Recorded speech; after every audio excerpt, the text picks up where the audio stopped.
orang-orang Israel ini menuju tanah perjanjian surga.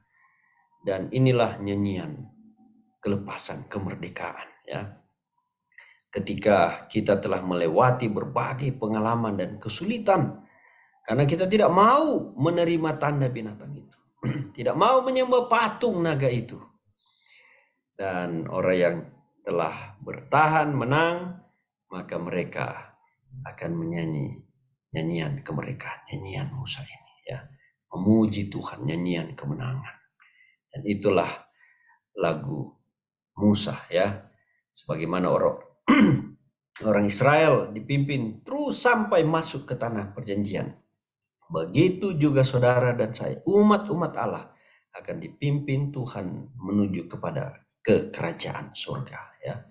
Karena itu orang-orang Israel mereka menyanyi lagu kelepasan Musa, ya, yang memuji Tuhan, kuasa dan keadilan. Kita juga akan menyanyi lagu-lagu ini, lagu pujian. Orang kalau senang dia akan nyanyi, dia akan berfluid, orang bilang, tiup mulut, ya, menunjukkan kesenangan, sukacita ketika kita menyanyi, ya. Nah, ketika kita menghadapi ujian, masalah, Tuhan suka kita kalau kita menyanyi. Jadi kalau lagi sedih, enggak apa-apa. Nyanyinya lagu rohani yang memberi kekuatan, mengingatkan betapa perjalanan itu menyusahkan, ya. Saya suka lagu Sia nomor 409. Ku kan ceritakan kepada Yesus beban yang berat yang kupikul. Dan di sana kita diberikan kekuatan, kelepasan ketika kita menyerahkan diri kepada Yesus, ya. Nyanyikan lagu-lagu penyerahan kepada Tuhan. Dan ketika kita mendapat kelepasan, nyanyikan lagu-lagu sukacita, nyanyian kemerdekaan, nyanyian puji Tuhan. Ini yang harus umat Tuhan lakukan. Dan mulai sekarang berlatih untuk suka menyanyi lagu-lagu Tuhan, lagu-lagu pujian. Jangan perbanyak lagu-lagu duniawi, jangan perbanyak lagu-lagu cinta-cinta saja. Enggak apa-apa kalau kita mau lagu-lagu orang bilang memori, lagu-lagu nostalgia, lagu-lagu cinta, karena Tuhan juga yang memberi cinta di hati kita, ya. Tapi jangan sampai kita terlalu menghafal lagu-lagu sampai kita tidak ada pujian kepada Tuhan, ya. Harus seimbang hidup ini. Harus jangan lupakan Tuhan, bahkan menjadikan Tuhan yang pertama, bukan yang sisa, lewat puji-pujian, ya. Karena Tuhan senang ketika kita menyanyi, memuji Tuhan. Kalau kita tidak terbiasa menyanyi itu, kita tidak akan suka menyanyi lagu kemenangan ini, ya. Kita tidak akan sanggup menyanyikannya karena kita tidak punya hubungan dengan Tuhan lewat puji-pujian, ya. Mari kita senang bernyanyi untuk Tuhan. Nah, di manakah orang-orang yang sudah dimeteraikan ini pada waktu itu, ya? Mereka masih hidup di dunia ini. Mereka terlindung dari ketujuh malapetaka yang akan turun. Orang-orang ini Tuhan sudah berjanji akan dilindungi oleh Tuhan. Sebelum Tuhan memperkenalkan ketujuh malapetaka kepada Yohanes, dia mau Yohanes tahu, paham bahwa umat Allah sudah dimeteraikan. Dan keselamatan umat-umat Allah ini sudah pasti, ya. Apapun yang terjadi, mereka tidak mungkin jatuh lagi. Karena apa? Karakter mereka ini sudah disempurnakan, ya. Perjuangan mereka sudah berakhir. Dan itulah orang-orang yang mendapat meterai daripada Tuhan. Orang-orang yang apa? Yang takut akan Tuhan, orang-orang yang rendah hati, yang menuruti akan firman Tuhan, hukum-hukum Allah, yang tidak menyembah kepada patung, menyembah kepada binatang, yang tidak mengikuti sistem dunia, sistem agama dunia ini, agama yang Babel, yang bertentangan dengan firman Tuhan. mereka tidak mau tunduk terhadap itu. Mereka lebih takut kepada Tuhan daripada kepada manusia, daripada kepada tradisi-tradisi gereja. Nah, ini janji Tuhan kepada mereka. Lukas 12 ayat 32. Janganlah takut, hai kamu kawanan kecil, karena Bapamu telah berkenan memberikan kamu kerajaan itu. Saudara perhatikan, Kristus katakan kepada mereka itu kawanan kecil. Berarti apa? Jumlah mereka itu enggak banyak, ya, dibandingkan dengan mayoritas yang ada. Sekali lagi diingatkan untuk kita tidak ikut mayoritas yang diikuti semua orang di dunia. Karena mereka itu yang akan kena malapetaka. Yang kawanan kecil, sedikit, sempit jalan menuju ke surga. Ya. Mereka kecil, tidak banyak, tapi mereka militan. Mereka sungguh-sungguh dengan Tuhan. Tidak ada di dalam ajaran mereka, dalam pikiran mereka, dalam iman mereka, tradisi manusia, ajaran manusia, atau ajaran yang bertentangan dengan firman Tuhan. Mereka sangat mencintai firman. Mereka sangat mencintai seluruh Alkitab. Dan apa yang mereka tahu itu kebenaran, mereka akan ikuti 100%. Sedikit orang yang melakukan itu di dunia ini. Sedikit, saudara-saudara. Jadi kalau saudara sedikit, ya, dalam kebenaran, maksudnya saudara bersuka cita. Karena saudara adalah umat Tuhan. Ya.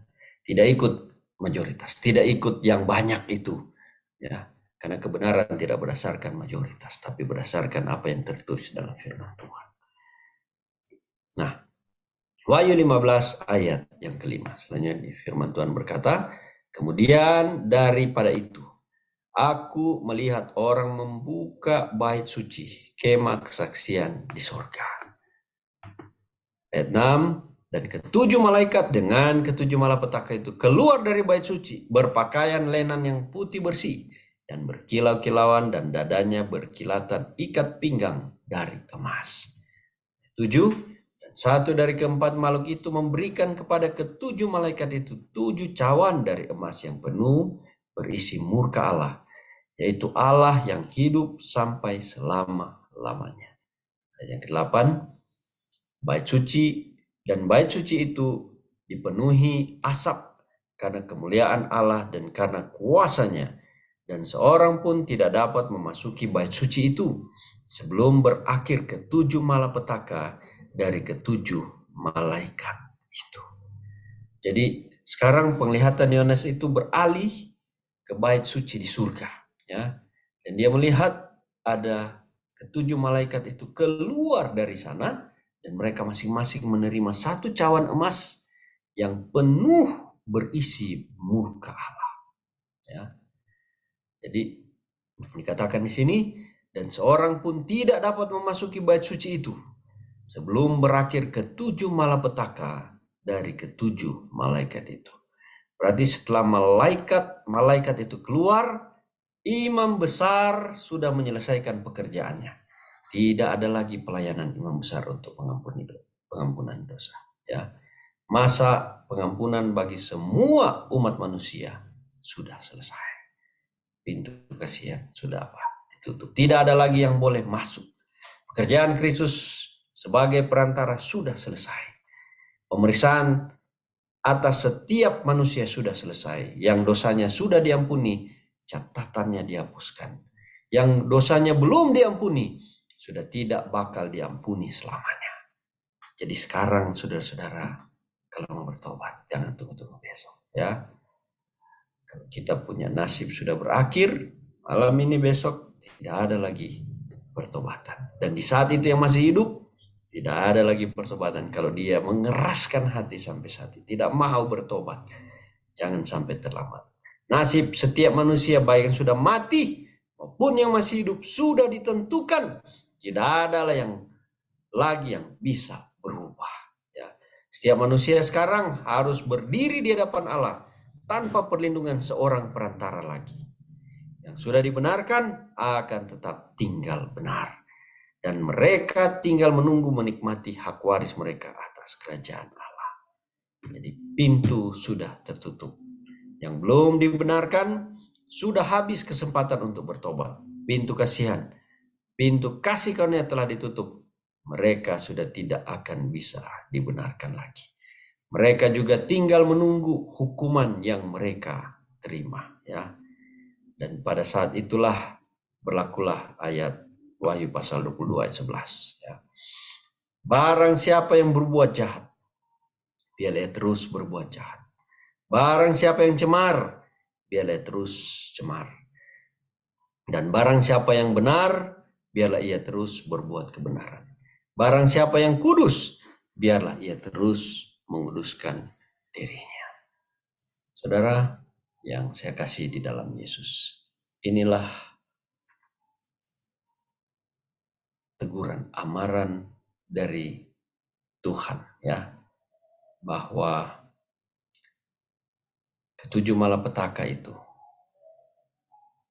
akan Tuhan turunkan untuk membalaskan kepada orang-orang yang terus berbuat jahat, yang hatinya tidak mau bertobat, yang dia tidak mau mengampuni, dia tidak mau mengakui dosa-dosanya, yang mengeraskan hatinya, yang terus hidup di dalam dosa, yang tidak mau bertobat dari perbuatan-perbuatan jahatnya.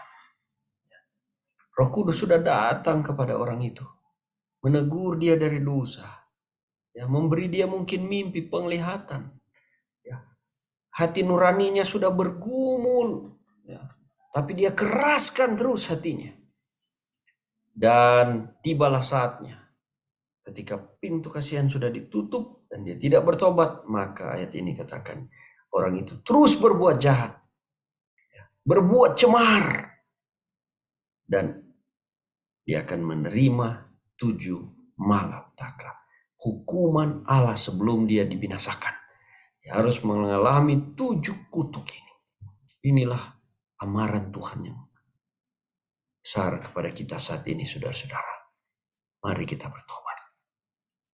Mari kita melatih iman kita.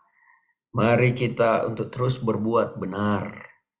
Kalau kita tahu ini benar, lakukan itu. Kalau kita itu tahu jahat, tinggalkan itu. Kalau kita tahu ini kudus, buat hidup yang kudus. Jangan kita buat kenajisan, ya. Kita harus mulai dari saat ini mempraktekkan karakter Kristus itu, supaya kehidupan kita terus bertumbuh memiliki karakter Kristus, dan pada waktu pemeteraian kita didapati orang-orang yang menuruti perintah Tuhan, yang rendah hati, yang tunduk kepada Kristus, yang mau mencintai Kristus dalam hidupnya setiap hari. Dan kita didapati orang-orang yang saleh, setia, dimeteraikan oleh Tuhan, dan meterai itu tidak akan merubah karakter kita lagi, sehingga sampai Yesus datang kita diselamatkan. Inilah firman Tuhan pada malam hari ini. Baru bagian pertama, pendahuluan dari 7 malapetaka ini. Dan Tuhan mengajak kita malam hari ini. Mari kita bertobat. Mari kita menyerahkan diri. Serahkan kepada Tuhan segala kenajisan. Kalau ada hal-hal yang masih najis, berdosa, bertobat. Serahkan kepada Tuhan hidup kita sepenuhnya. Dan biarlah Tuhan merubah kita seperti tabiat Kristus, ya, agar kita tidak ditimpa 7 malapetaka. Minggu depan kita akan belajar bagian yang kedua. Mari kita setia kepada Tuhan. Semangat terus belajar. Dekatkan diri kita kepada Tuhan sampai Yesus datang kedua kali. Amin. Tuhan memberkati kita semua. Amin.